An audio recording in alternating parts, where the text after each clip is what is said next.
Hi and welcome back to the channel. If it's your first time here, my name's Lee. It's the 6th of April 2022 today, and today I want to talk about the new round, which is the 5th round of EU sanctions that the EU are proposing to apply to Russia. Now, it's obvious, and I've talked about this in my previous videos, that the sanctions that have been currently applied to Russia are not working in the way that the EU and the US and a few other of their allies have expected. They expected the ruble to collapse, they expected inflation to soar, and they expected pressure to be put on Vladimir Putin and possibly get an overthrow of Putin in Russia. Well, it's clear none of that has happened. So they're now going to impose another round of sanctions. Now, the catalyst for these sanctions are the events that have took place in Bucha. Now, whether you believe the Western narrative on what happened there or not, this is what they are basing this new round of sanctions on. Now, one of the biggest exports of Russia is energy, that being coal, gas and oil. And it seems as though this latest round of sanctions, they're going to try to target some of those energy exports, and specifically coal.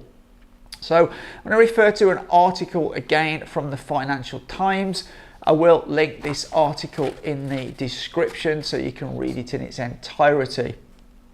Basically, it says, unveiling the plans, Ursula von der Leyen, the European Commission President, says on Tuesday that she would propose to close EU ports to Russian vessels and ban Russian and Belarusian road transport operations from the region. The new penalties will be discussed by EU ambassadors with a view to obtaining a unanimous agreement among the 27 member states. The coal import ban is one of the boldest because Russia is a big supplier of thermal coal to the EU, accounting for 70% or 36 million tonnes of the bloc's imports last year, according to Eurostat. Now, this is not going to be easy for the EU because all 27 countries have to agree. Now, if you look at some of these charts, the biggest importer of coal from Russia is Germany, followed by Poland, Italy, and then France. However, if you look at the chart that talks about who is most reliant on Russian coal, that will be Poland, then the Netherlands, Italy, Germany, France, and then Spain. So that goes from Poland, who rely for Russia on 81% of their coal, right down to Spain, who still rely on Russia for over 40% of their coal. Now, it's all well and good saying that they can get this coal from elsewhere. Yes, they probably can. And they are trying to do that with other energy as well. However, what happens when you take supply of coal out of the market? It puts pressure on other coal suppliers and it drives up the price of coal. And that was something we saw here in China late last year when coal was in shorter supply and the price absolutely skyrocketed. What happened here in China is the government put some measures in place to stabilize the price, and it eventually fell. And this is what will happen in Europe too. The article then goes on to say, von der Leyen said the new EU penalties would include a full transaction ban on 4 Russian banks, including VTB, adding that these would now be totally cut off from the markets.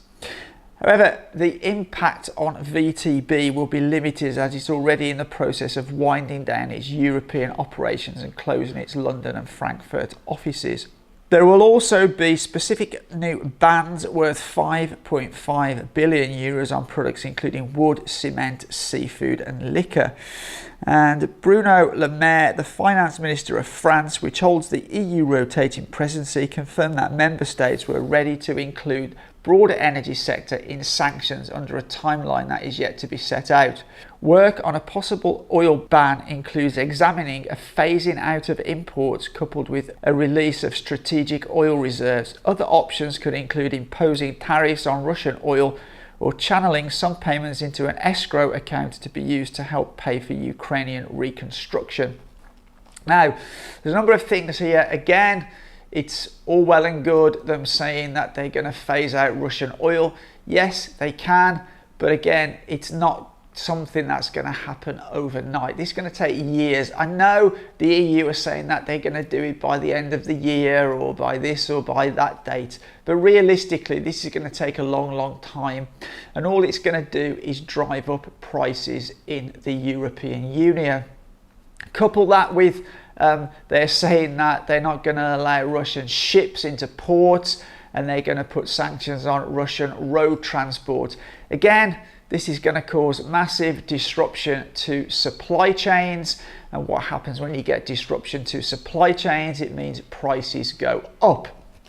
And we already seen a report earlier in the week that Aldi, one of Germany's largest supermarkets, or one of Germany's largest discount supermarkets, made an announcement that they're going to increase their prices on up to 400 lines by 20 to 50%. Now, Germany are already suffering from the highest inflation in many years, and the EU are too. France seems to have it a bit more under control than others, but I suspect one of the reasons for that is they have capped their energy, and also they're much more reliant on nuclear power than many other European countries. But a majority of European countries depend quite heavily on Russian energy. So again, that's going to feed through to inflation and stoke inflation. And obviously bans on wood and other things will also drive inflation, because Russia is quite a large supplier of those kind of commodities, and again that will add even more to inflation in the EU. So I can't help thinking, EU are just absolutely causing themselves so much self-harm. And what I find even more incredible is you have some leaders of both the EU and countries like the UK especially saying these are prices worth paying to impose these sanctions on Russia. But let's just have a look at the salaries of some of the people who are saying this. So let's first of all have a look at Ursula von der Leyen. She earns a salary of €335,000 per year. Then let's look at the Foreign Affairs.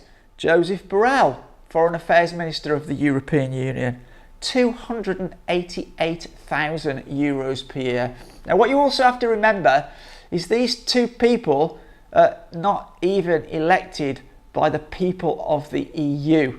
Then let's move to the UK, which is where I'm from. So we'll look at Boris Johnson. His salary, £161,400 per year. He's also estimated to have a net worth of £2 million. And one of the stronger voices on sanctions to Russia is Liz Truss. Now Liz Truss is reported to be on a salary of approximately £160,000 per year, and she also has a net worth estimated to be somewhat north of £2 million. So when you get people like this saying it's a price worth paying, obviously a rise of £1,500 a year on their energy bill and maybe 20 to 30% on their grocery bill has very little impact on these people, because they are in a financial position that they can afford to cover those extra costs quite easily. But if you then apply those same costs to people on an average salary or a below average salary, these are massive additional costs. Now, many people in the UK, I'm not sure about Europe, but I'm from the UK. Many people in the UK are living paycheck to paycheck. Millions and millions of families struggle each month to make ends meet. So rises of £1,500 a year on their energy bills and £20 to £30 a month on food bills is absolutely catastrophic to those people, and in many cases it will push those people over the edge. And personally, you know, inflation is rising, but the more sanctions that these leaders impose on Russia, the more they're going to stoke inflation.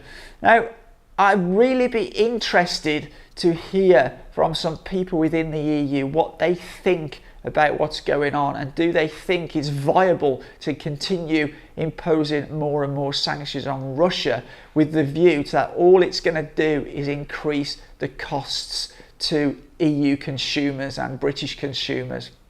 Anyway, I'd love to know what you think in the comments, so please get involved in those comments down below. But as always, for now, take care.